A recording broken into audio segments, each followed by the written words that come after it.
ಮಂಗಳೂರಿಗೆ ಸಹ ಸುಮಾರು 900 ಕೋಟಿ ಚಿಲ್ಲರೆಗಳ ಅನುದಾನದಲ್ಲಿ ನಾವು ಸ್ಮಾರ್ಟ್ ಸಿಟಿಯ ನಿರ್ಮಾಣವನ್ನು ಮಾಡಿದ್ವಿ. ಇವತ್ತು ಉದ್ಘಾಟನೆ ಆಗಿರುವಂಥದ್ದು ನಮ್ಮ ಸರ್ಕಾರದಲ್ಲಿ ಅಂತ ಹೇಳಲಿಕ್ಕೆ ನನಗೆ ಭಾಳಷ್ಟು ಹೆಮ್ಮೆ ಅನ್ನಿಸ್ತದೆ.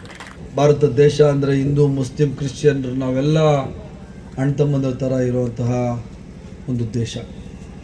ಈ 5-6 ಸರಿ ಶಾಸಕರಾದವರಿಗೆ ಜನಗಳ ನಾಡಿ ಮಿಡಿತ ಗೊತ್ತಿರ್ತದೆ, ಈ ದೇಶದ ಒಗ್ಗಟ್ಟು ಗೊತ್ತಿರ್ತದೆ, ಒಮ್ಮತ ಗೊತ್ತಿರ್ತದೆ.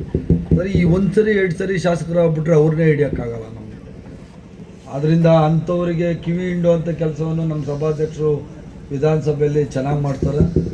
ಮುಂದಿನ ದಿವಸಗಳಲ್ಲಿ ಯಾರು ಈ ದೇಶದ ಏಕತೆಗೆ ಹೋರಾಡ್ತಾರೆ, ಯಾರು ಅದರ ಪರವಾಗಿ ನಾಯಕರುಗಳಿರ್ತಾರೆ, ಅವರಿಗೆ ನೀವು ಸಹಾಯ ಮಾಡುವಂಥ ಕೆಲಸ ಆಗಬೇಕು. ಅಂಥವರು ನಿಮ್ಮ ಜನಪ್ರತಿನಿಧಿಗಳಾಗಬೇಕು.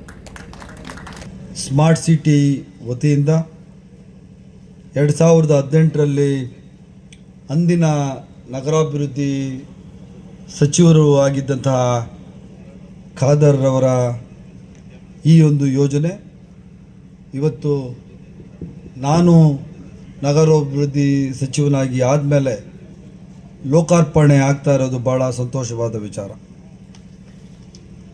ಮಂಗಳೂರು ಸ್ಮಾರ್ಟ್ ಸಿಟಿ ವತಿಯಿಂದ ಸುಮಾರು 49.9 ಕೋಟಿ ರೂಪಾಯಿಗಳ ಈ ಯೋಜನೆಯನ್ನು ಕೈಗೊಂಡು ಮತ್ತು ಸಂಪರ್ಕ ರಸ್ತೆ ಮತ್ತು ನಿರ್ಮಾಣ ಕಾಮಗಾರಿಗೆ ಅದಕ್ಕೆ ಬರೀ 19.87 ಕೋಟಿ ರೂಪಾಯಿಗಳನ್ನು ಇವತ್ತು ನಗರಾಭಿವೃದ್ಧಿ ಹೆದ್ದಾರಿ 66ರಿಂದ ಪ್ರಮುಖ ವಾಣಿಜ್ಯ ಪ್ರದೇಶಗಳು ಮಂಗಳಾದೇವಿ, ಪಾಂಡೇಶ್ವರ, ಹಂಪನಕಟ್ಟಿ ಅಲ್ಲಿಂದ ಮಾಡಿ 2 ಭಾಗಗಳಲ್ಲಿ RCC ಮಳೆ ಚರಂಡಿ, ತಗ್ಗು ಪ್ರದೇಶ ಭಾಗದಲ್ಲಿ RCC ತಡೆಗೋಡೆ ಇವುಗಳನ್ನೆಲ್ಲ ಮಾಡಿ ಘನವಾಹನ ಸಂಚಾರಗಳಿಗೆ ಹಾಗೂ ಸುಗಮ ವಾಹನ ಸಂಚಾರಕ್ಕೆ ಅನುಕೂಲ ಆಗೋ ರೀತಿಯಲ್ಲಿ ನಾವು ಇದನ್ನು ಮಾಡಿದ್ದೀವಿ. ಈ ಕಾಮಗಾರಿಗಳನ್ನು ಭಾಳ ಅತ್ಯುನ್ನತ ಗುಣಮಟ್ಟದಲ್ಲಿ ಕೈಗೊಂಡಿದ್ದೀವಿ ಅಂತ ಹೇಳಲಿಕ್ಕೆ ಭಾಳಷ್ಟು ಹೆಮ್ಮೆ ಅನ್ನಿಸ್ತದೆ.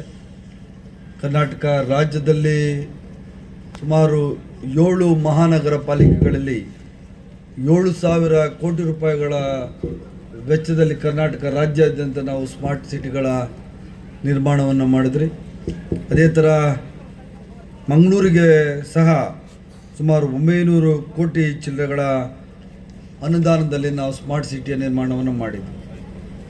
ಕಳೆದ ಸರ್ತಿ ಸನ್ಮಾನ್ಯ ಖಾದರ್ ಸರ್ ಅವರು ಮತ್ತು ಸನ್ಮಾನ್ಯ ದಿನೇಶ್ ಅವರವರು ಇಬ್ಬರೂ ಒಂದು ಒಳಾಂಗಣ ಕ್ರೀಡಾಂಗಣವನ್ನು ಮತ್ತು ಸ್ವಿಮ್ಮಿಂಗ್ ಪೂಲ್, ಅಂತಾರಾಷ್ಟ್ರೀಯ ಮಟ್ಟದ ಸ್ವಿಮ್ಮಿಂಗ್ ಪೂಲನ್ನು ಸಹ ಇಲ್ಲಿ ಕಟ್ಟಿಸಿ ಲೋಕಾರ್ಪಣೆ ಮಾಡುವಂಥ ಕೆಲಸ ಮಾಡಿದ್ರು. ಅದಾದ ನಂತರ ನಮ್ಮೆಲ್ಲರ ಹೆಮ್ಮೆಯ ಮುಖ್ಯಮಂತ್ರಿಗಳಾದ ಸಿದ್ದರಾಮಯ್ಯನವರು ಬಂದಾಗ DC ಆಫೀಸ್ ಒಳಗೊಂಡಂತೆ ಅನೇಕ ಇಂಟರ್ನ್ಯಾಷನಲ್ ಶಟಲ್ ಕೋರ್ಟ್ ಸಹ ಸ್ಮಾರ್ಟ್ ಸಿಟಿಯಿಂದ ವತಿಯಿಂದ ಸರ್ ನಾನು ಬರಲಿಲ್ಲ ಸರ್ ಹಾಸ್ಪಿಟಲ್ ಸಹ ಇವತ್ತು ಉದ್ಘಾಟನೆ ಆಗಿರುವಂಥದ್ದು ನಮ್ಮ ಸರ್ಕಾರದಲ್ಲಿ ಅಂತ ಹೇಳಲಿಕ್ಕೆ ನನಗೆ ಭಾಳಷ್ಟು ಹೆಮ್ಮೆ ಅನ್ನಿಸ್ತದೆ. ಜೊತೆಯಲ್ಲಿ ನಾನು ಇರುವಂಥದ್ದು ಭಾಳ ಸಂತೋಷವಾದ ವಿಚಾರ. ನಾನು ದಿನೇಶ್ ಸರ್ ಅವರ ಜೊತೆಯಲ್ಲಿ ಯೂತ್ ಕಾಂಗ್ರೆಸ್ಸಲ್ಲಿ ಕೆಲಸ ಮಾಡಿದ್ದೆ. ಅವರು ಇವತ್ತು ಮಂಗಳೂರಿನ ಉಸ್ತುವಾರಿ ಸಚಿವರಾಗಿದ್ದಾರೆ ಮತ್ತು ನಮ್ಮೆಲ್ಲರ ಗೌರವಾನ್ವಿತರು. ಮಾನ್ಯ ಸಭಾಧ್ಯಕ್ಷರು ಆದ ಖಾದರ್ ಅವರು ಸಹ ಈ ಕಡೆಯಿಂದ ಬಂದವಂತ ಒಂದು ಸಭಾಧ್ಯಕ್ಷ ಸ್ಥಾನ ಯಾವ ಥರ ಇರಬೇಕು ಅಂತ ಹೇಳಿ ಇವತ್ತು ಏನಾದರೂ ಇಡೀ ರಾಜ್ಯಕ್ಕೆ ತೋರಿಸ್ಕೊಟ್ಟಂಥ ಒಂದು ಹೆಗ್ಗಳಿಕೆ ನಮ್ಮ ಖಾದರ್ ಸರ್ ಅವರಿಗೆ ಸೇರ್ತದೆ. ಭಾಳಷ್ಟು ನಯ ನಾಜೂಕಿಂದನೇ ವಿಧಾನಸಭೆಯನ್ನು ನಡೆಸುವಂಥದ್ದು ಅವರಿಗೆ ಭಾಳಷ್ಟು ಕರ್ತವ್ಯವಾಗಿದೆ. ಅವ್ರು ಜೋರಾಗಿ ಯಾರ ಜೊತೆ ಮಾತಾಡೋದಿಲ್ಲ, ನಿಧಾನವಾಗಿ ಮಾತನಾಡಿ ಯಾರ್ಯಾರಿಗೆ ಎಲ್ಲೆಲ್ಲಿ ಚಾಟಿ ಬೀಡಿಸುವಂಥ ಒಂದು ಕೆಲಸವನ್ನು ಇವತ್ತು ಖಾದರ್ ಸರ್ ಅವರು ಮಾಡ್ತಾಯಿದ್ದಾರೆ. ಒಳ್ಳೆಯದಾಗಲಿ ಅವರಿಗೆ.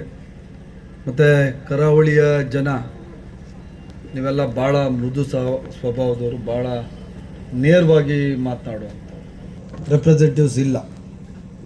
ಆ 6 ಕಾರ್ಪೊರೇಷನ್ಸಲ್ಲಿ ಈ ಮಾರ್ಚ್ ಏಪ್ರಿಲಲ್ಲಿ ಚುನಾವಣೆ ನಡೆಸಬೇಕು ಅಂತ ನಾನು ಹೇಳಿದ್ದೀನಿ. ಸನ್ಮಾನ್ಯ ಮುಖ್ಯಮಂತ್ರಿಗಳು ಸಹ ಹೇಳಿದ್ದಾರೆ. ಇನ್ನು ಕೇವಲ ಒಂದು 3 ತಿಂಗಳಲ್ಲಿ ಈ ಚುನಾವಣೆಗಳನ್ನು ಮಾಡುವಂತಹ ಒಂದು ಕೆಲಸವನ್ನು ನಾವು ಮಾಡ್ತೀವಿ, ನಮ್ಮ ಸರ್ಕಾರ ಮಾಡ್ತದೆ ಅಂತ ನಾನು ಈ ಸಂದರ್ಭದಲ್ಲಿ ಹೇಳಿ, ಇಂಥ ಹಲವಾರು ಕಾರ್ಯಕ್ರಮಗಳು ಜಾತಿ ಆಗಲಿ, ಭಾರತ ದೇಶ ಅಂದರೆ ಹಿಂದೂ ಮುಸ್ಲಿಂ ಕ್ರಿಶ್ಚಿಯನ್ರು ನಾವೆಲ್ಲ ಅಣ್ಣ ತಮ್ಮಂದ್ರ ಥರ ಇರುವಂತಹ ಒಂದು ದೇಶ. ಇಲ್ಲಿ ಆ ಕೋಮು ಸೌಹಾರ್ದತೆ ಬರಬೇಕು. ಇಲ್ಲಿ ಜೀವನ ನಡೆಸ್ತಾ ಇರುವಂತಹ ಜನರು ಈ ರಾಗ ದ್ವೇಷಗಳನ್ನು ಬಿಟ್ಟು ಮತ್ತೆ ಹಳೆ ಪರಿಸ್ಥಿತಿ ಒಂದು 20 ವರ್ಷಕ್ಕೆ ಮುಂಚೆ ಏನಿತ್ತು ಒಂದು ಅಣ್ಣ ತಮ್ಮಂದರ ಭಾವನೆ ಅದು ಮತ್ತೆ ಬರಲಿ ಅಂತ ಹಾರೈಸಿ ನಾನು ಈ ಸಂದರ್ಭದಲ್ಲಿ ಇವತ್ತು ಖಾದರ್ ಸರ್ ಆಗ್ಬೋದು, ದಿನೇಶ್ ಗುಂಡೂರಾವ್ ಸರ್ ಆಗ್ಬೋದು, ಭಾಳಷ್ಟು ಸೀನಿಯರ್ ಪೊಲಿಟಿಷಿಯನ್ಸ್, ಅವರಿಗೆ ಅಧಿಕಾರ ಏನು ಹೊಸದಲ್ಲ. ಸನ್ಮಾನ್ಯ ದಿನೇಶ್ ಗುಂಡೂರಾವ್ ಸರ್ ಅವರ ತಂದೆಯವರು ಈ ರಾಜ್ಯದ ಮುಖ್ಯಮಂತ್ರಿ ಆಗಿದ್ದವರು, ಅವರು 6 ಸರ್ತಿ MLA ಆಗಿದ್ದಾರೆ. ಖಾದರ್ ಸರ್ ಅವ್ರ ತಂದೆ ಸಹ ಶಾಸಕರಾಗಿದ್ದರು, ಅವರು ಸಹ ಸರ್ 6 ಸರ, ನೀವು 5, ಅವರು ಸಹ 5 ಸರಿ ಶಾಸಕರಾಗಿದ್ದಾರೆ. ಈ 5-6 ಸರಿ ಶಾಸಕರಾದವರಿಗೆ ಜನಗಳ ನಾಡಿ ಮಿಡಿತ ಗೊತ್ತಿರ್ತದೆ, ಈ ದೇಶದ ಒಗ್ಗಟ್ಟು ಗೊತ್ತಿರ್ತದೆ, ಒಮ್ಮತ ಗೊತ್ತಿರ್ತದೆ. ಅಂದರೆ ಈ 1 ಸರಿ 2 ಸರಿ ಶಾಸಕರಾಗ್ಬಿಟ್ರೆ ಅವ್ರನ್ನೇ ಹಿಡಿಯೋಕ್ಕಾಗಲ್ಲ ನಮಗೆ. ಆದ್ದರಿಂದ ಅಂಥವರಿಗೆ ಕಿವಿ ಹಿಂಡುವಂಥ ಕೆಲಸವನ್ನು ನಮ್ಮ ಸಭಾಧ್ಯಕ್ಷರು ವಿಧಾನಸಭೆಯಲ್ಲಿ ಚೆನ್ನಾಗಿ ಮಾಡ್ತಾರೆ. ನೀವು ಜನಗಳು ಸಹ ಮುಂದಿನ ದಿವಸಗಳಲ್ಲಿ ಯಾರು ಈ ದೇಶದ ಏಕತೆಗೆ ಹೋರಾಡ್ತಾರೆ, ಯಾರು ಅದರ ಪರವಾಗಿ ನಾಯಕರುಗಳಿರ್ತಾರೆ, ಅವರಿಗೆ ನೀವು ಸಹಾಯ ಮಾಡುವಂಥ ಕೆಲಸ ಆಗಬೇಕು. ಅಂಥವರು ನಿಮ್ಮ ಜನಪ್ರತಿನಿಧಿಗಳಾಗಬೇಕು.